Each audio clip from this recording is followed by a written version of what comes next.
Hello guys, मैं रिजवान वाडा और आप लोग देख रहे हैं मेरा channel designing and printing solutions, जिसमें आप ग्राफिक डिज़ाइनिंग सीखेंगे, जिसकी सारी वीडियोस ग्राफिक डिज़ाइनिंग से रिलेटेड होंगी। तो सबसे पहले हम शुरू करने जाएंगे इलस्ट्रेटर। आज इलस्ट्रेटर की फर्स्ट क्लास होगी, जिसमें मैं आपको इलस्ट्रेटर के मुतालिक कुछ चीज़ें बताऊंगा। तो टच में रहने के लिए, सारी वीडियोस को देखने के लिए और डिज़ाइनिंग सीखने के लिए मेरा चैनल सब्सक्राइब करें, वीडियो को लाइक करें और नोटिफिकेशन आइकन पे क्लिक करें, जिससे आपको मेरी आने वाली वीडियोस के बारे में पता चले और आप मज़ीद वीडियो देख सकें और सीख सकें।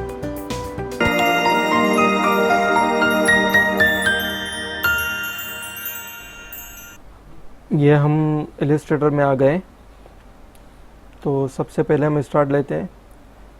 किसी भी सॉफ्टवेयर को चलाने के लिए सबसे पहले कोई फाइल हमें क्रिएट करनी पड़ती है, और क्रिएट में जाने से पहले आपने यहाँ पर ऑप्शंस आपको मिलेंगे जहाँ से आप फाइल क्रिएट कर सकते हैं।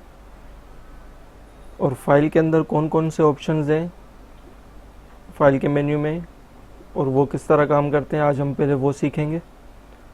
तो सबसे पहले हम न्यू के ऊपर क्लिक करते हैं। इसका शॉर्टकट Ctrl+N होता है। न्यू में अभी एक विंडो आपके पास ओपन हो गई है, जिसमें आपको बहुत सारे ऑप्शंस दिख रहे हैं, जहाँ पर ये स्टैंडर्ड साइजेस होते हैं A4 के, लेटर के या पोस्ट कार्ड वगैरह।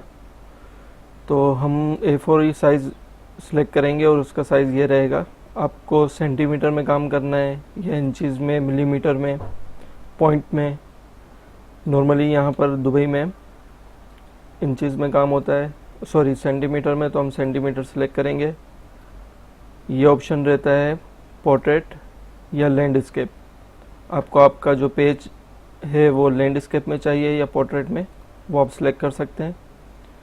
उसके बाद आर्टबोर्ड, आपको कितने पेजेस एक फाइल में चाहिए, एक पेज चाहिए या 2, 3, जितनी जो आपकी रिक्वायरमेंट है उस हिसाब से आप यहाँ पर नंबर ऑफ़ पेजेस डाल सकते हैं। फिर यहाँ पर ब्लीड का ऑप्शन है कि आपको टॉप टू बॉटम और लेफ़्ट टू राइट में कितनी ब्लीड चाहिए। सिर्फ टॉप और बॉटम में चाहिए।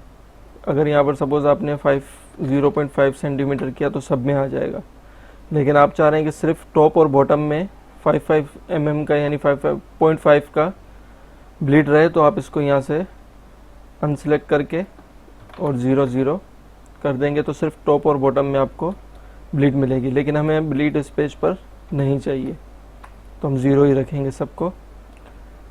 एडवांस ऑप्शन में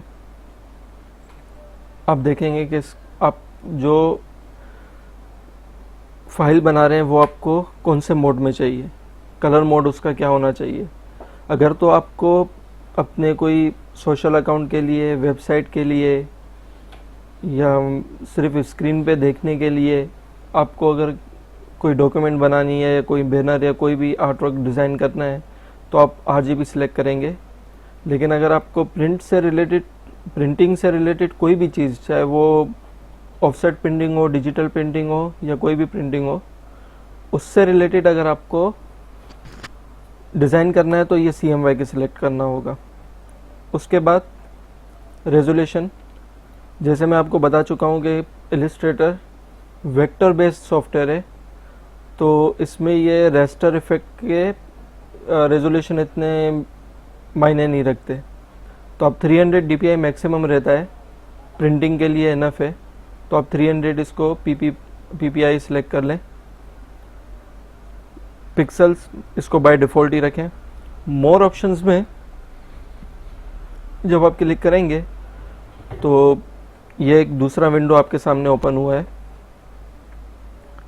इसके अंदर जैसे फाइल नेम आप पहले वाले विंडो में भी सेव कर सकते थे, मगर यहाँ पर भी आप कोई भी नाम अपनी उसका दे सकते हैं। हम रखेंगे इसको टेस्ट, फाइल का नाम। आर्टबोर्ड बता चुका हूँ पहले आपको कि यहाँ से आप आर्टबोर्ड रख सकते हैं। जैसे सपोज़ अगर मैंने यहाँ पर 10 आर्टबोर्ड सेलेक्ट किए तो आपको किस वे में चाहिए, टॉप टू बॉटम चाहिए, लेफ़्ट टू राइट चाहिए, और मतलब 5 आर्टबोर्ड आपके लेफ़्ट टू राइट आ जाएं और 5 उसके नीचे, तो ये वाला ऑप्शन आप सिलेक्ट करेंगे। Grid by row, grid by column या स्ट्रेट चाहिए, और अरेंज बाय कॉलम करना है या अरेंज बाय रो करना है, तो ये यहाँ से आप सिलेक्ट कर सकते हैं। अभी हम एक ही रख रहे हैं, सॉरी। यहाँ पर जब आप 10 करेंगे तो इसमें ये 2 ऑप्शंस यहाँ पर अनेबल हो जाते हैं, जो इसकी स्पेसिंग होती है कि ईच आर्टबोर्ड जो आपका पेज रहेगा उसके बीच में आपको कितना गैप चाहिए और कॉलम्स कितने होने चाहिए। तो यहाँ से आप सेट कर सकते हैं। सपोज़ आपने 0.55 mm की 0.55 सेंटीमीटर की आपने ब्लीड दे दी चारों पेजेस पे, तो वो 1-1 सेंटीमीटर आपका कवर कर लेगा, तो इसलिए हम 2 सेंटीमीटर का बीच में गैप देते हैं।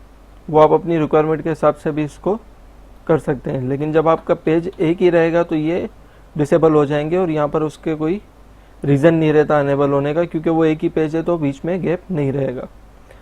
स्टैंडर्ड साइज़ जो आते हैं वो आप यहाँ से सिलेक्ट कर सकते हैं, लेकिन अगर आपको सपोज़ कुछ डिफरेंट यानी कस्टम साइज़ चाहिए तो वो आप यहाँ से डाल सकते हैं। जैसे 48/33 ये एक प्रिंटिंग के लिए, नॉर्मल डिजिटल के लिए यूज़ होता है ये साइज़, तो वो आप सिलेक्ट कर सकते हैं यहाँ से।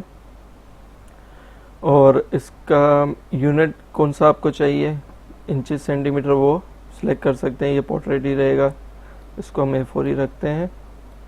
ये वही ब्लीड का आ गया, और ये अभी ऑप्शंस में आपको बता चुका हूँ। तो ये हमने क्रिएट डॉक्यूमेंट किया,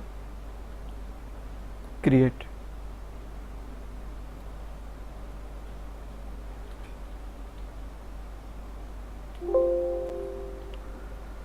ये आपका पेज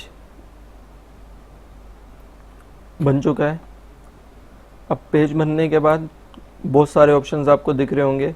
फ़ोटोशॉप से सिमिलर है ये, क्योंकि एडोब की प्रोडक्ट है ये भी।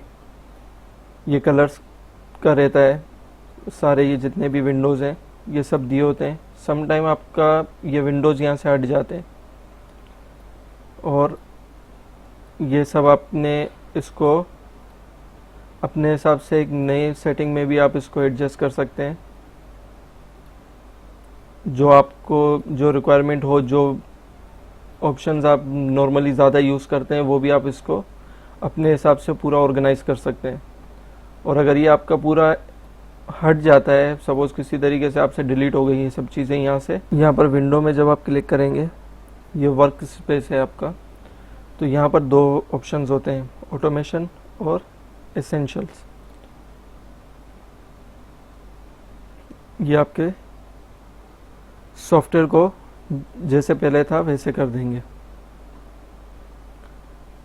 ठीक है। तो ये वो जो ज़रूरी चीज़ें होती हैं, नेसेसरी जो रिक्वायरमेंट होती है, वो सारा एसेंशियल्स में आपको ये सारी विंडोज़ ला कर दे देगा। फिर जो आपको यूज़ करनी है वो आप रखें, और वरना आप इसको डिलीट कर दें। और दूसरा, यहाँ से आप इसको सेव भी कर सकते हैं अपने साथ। रीसेट एसेंशियल करेंगे या न्यू वर्क स्पेस करेंगे तो वो भी यानी आप अपना वर्क स्पेस बना सकते हैं। उसके बाद हम फाइल से स्टार्ट ले रहे थे, तो फाइल के अंदर न्यू फॉर टेम्पलेट,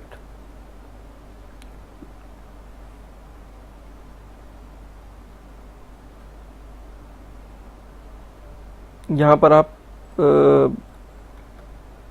देखेंगे कि इसके अंदर ब्लैंक टेम्पलेट्स हैं जिनको आप यूज़ कर सकते हैं। ये रेडी डिज़ाइंस होते हैं जो सॉफ्टवेयर के साथ ही आते हैं, और आप अपने भी टेम्पलेट सेट कर सकते हैं, सेव कर सकते हैं, जो आप इन फ्यूचर यूज़ कर सकते हैं।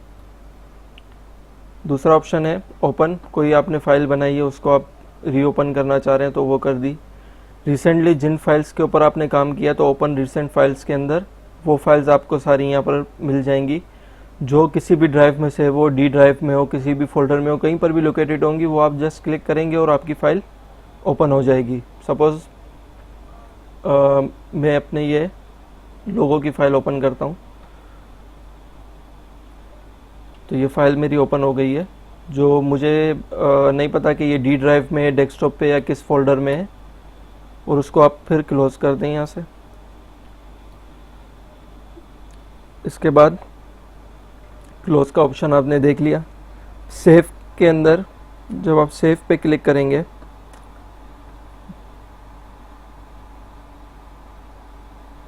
इसमें आप देखें कि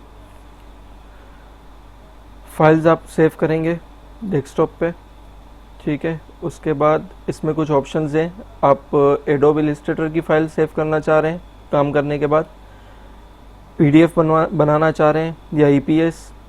ज़्यादातर जो नॉर्मली प्रिंटिंग के लिए आप किसी को फ़ाइल भेजते हैं, जो सोर्स फाइल रहती है वो एआई रहती है, पीडीएफ रहती है और ईपीएस रहती है। तो किसी भी प्रेस में आप सबमिट कर रहे हैं, कस्टमर की रिक्वायरमेंट है कि मुझे ओरिजिनल फ़ाइल दो, तो आप इसको यहाँ से एआई में सेव करके उसको भेज दें, या पीडीएफ के अंदर। पीडीएफ नॉर्मली लोग क्यों यूज़ करते हैं? क्योंकि वो इजीली ओपन हो जाती है ब्राउज़र में भी, और कोई भी डिज़ाइन देखना चाहता है तो वो लोग इसीलिए प्रेफर करते हैं कि पीडीएफ भेजते हैं, ताकि कस्टमर हो या कोई भी हो वो इजीली उसको देख सके, और वो इजीली किसी भी सॉफ्टवेयर की जनरेट की हुई हो तो उसमें ओपन भी हो जाए।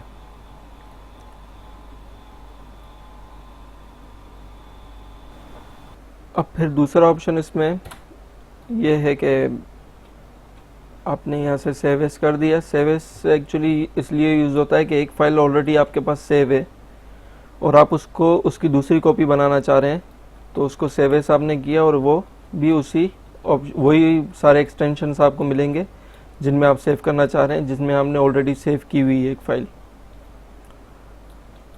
सेव एज टेम्पलेट, जैसे मैंने आपको ऊपर बताया कि कोई न्यू टेम्पलेट आपको ओपन करना है, तो वो टेम्पलेट्स आप एक बार यहाँ से आपने टेम्पलेट बना दिया और सेव कर दिया, उस टेम्पलेट को आप यहाँ से ओपन कर सकते हैं। न्यू टेम्पलेट आप यहाँ से यूज़ करेंगे और यहाँ से आप उसको सेव एज करेंगे। सेव सिलेक्टेड स्लाइस, जब कोई वेब डिज़ाइनिंग के लिए एक विंडो आप तैयार करके किसी कस्टमर को देते हैं और वो उनको अलग अलग इमेजेस चाहिए होती हैं हर चीज़ की, कि क्लिक बटन यहाँ होना चाहिए, उनका नोटिफिकेशन आइकन का, या दूसरी बहुत सारी जैसे कॉन्टैक्ट हो गया, या बहुत सारी प्रोडक्ट से रिलेटेड अगर कोई गैलरी है, तो वो सारी चीज़ें यहाँ से आप उसको स्लाइस करेंगे, और ये आगे जाकर इन फ्यूचर हम लोग देखेंगे। अब इसमें एक ऑप्शन आप देखेंगे रिवर्ट। आपने एक फ़ाइल सेव कर ली, आपने फ़ाइल ओपन की और आपने उस पर काम किया, लेकिन आपसे एक चीज़ कुछ उसमें मिस हो गई या डिलीट हो गई, तो आपको वापस आपने ऑलरेडी सेव भी कर दिया, लेकिन अगर आप फाइल आप क्लोज करते हैं और वापस ओपन करेंगे तो वो चीज़ आपकी जो डिलीट हुई है वो आपको नहीं मिलेगी उसमें, या जो चेंजेस आपसे हो गए। जब आप ये रिवर्ट का कमांड अप्लाई करेंगे, उस टाइम पर आपने जिस तरीके से फ़ाइल ओपन की थी, आपको उसी पोजीशन में उसी जगह पर लाकर खड़ा कर देगा जहाँ से फाइल आपने ओपन की थी। ये उसलिए ये कमांड यूज़ होती है। अब इसके बाद एक ऑप्शन है कंट्रोल शिफ्ट पी प्लेस।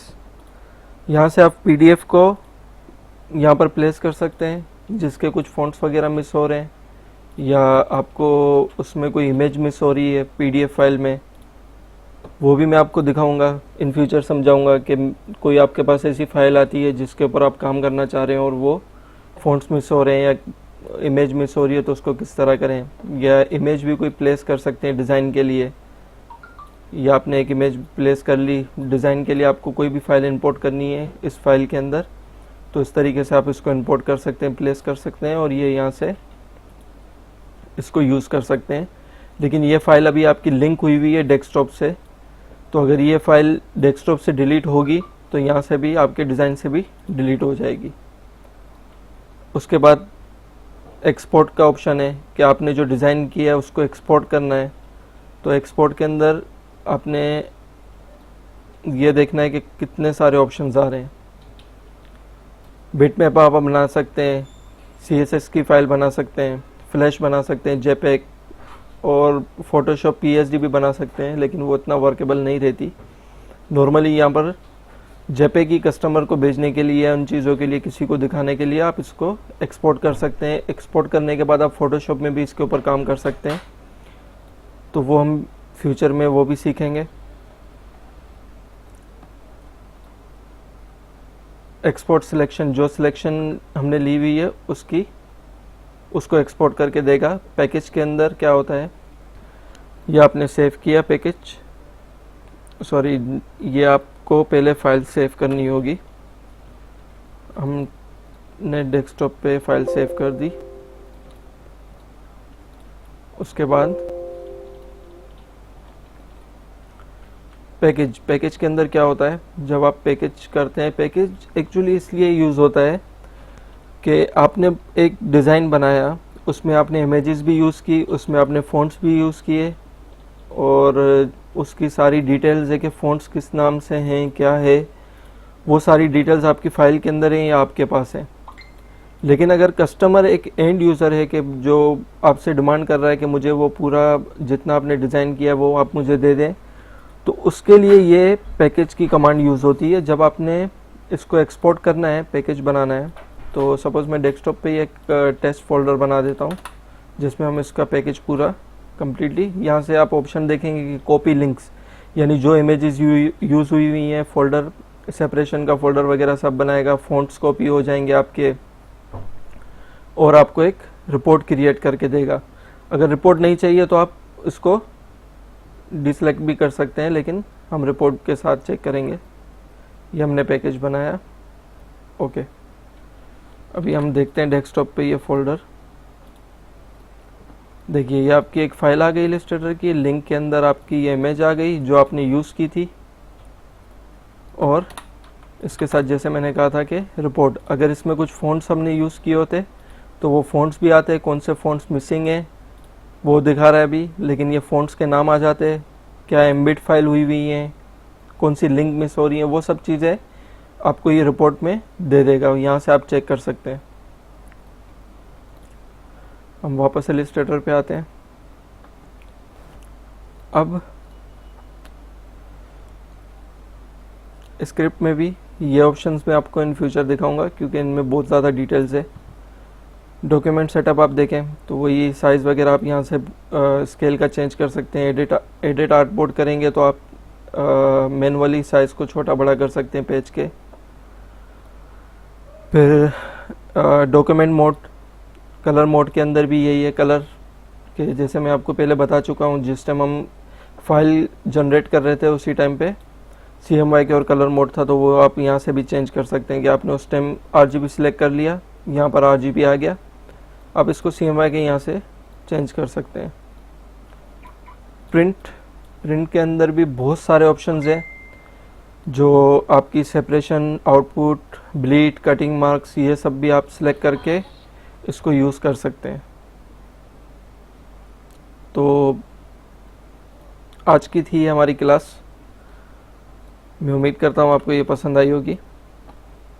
दूसरा जो ऑप्शन है ये एडिट का, ये हमारी आने वाली वीडियो के अंदर आपको मिलेगा, और उसके अंदर हम इससे एडिट से रिलेटेड सारी कमांड्स को चेक करेंगे, और जब हम ऑब्जेक्ट पर जाएंगे तो तब हम लोग कुछ डिज़ाइन करके और नई नई चीज़ें जो भी हैं कमांड्स वो यहाँ से सब हम यूज़ करेंगे, और वो आने वाली वीडियोस में हम सीखेंगे। Thank you guys, see you soon.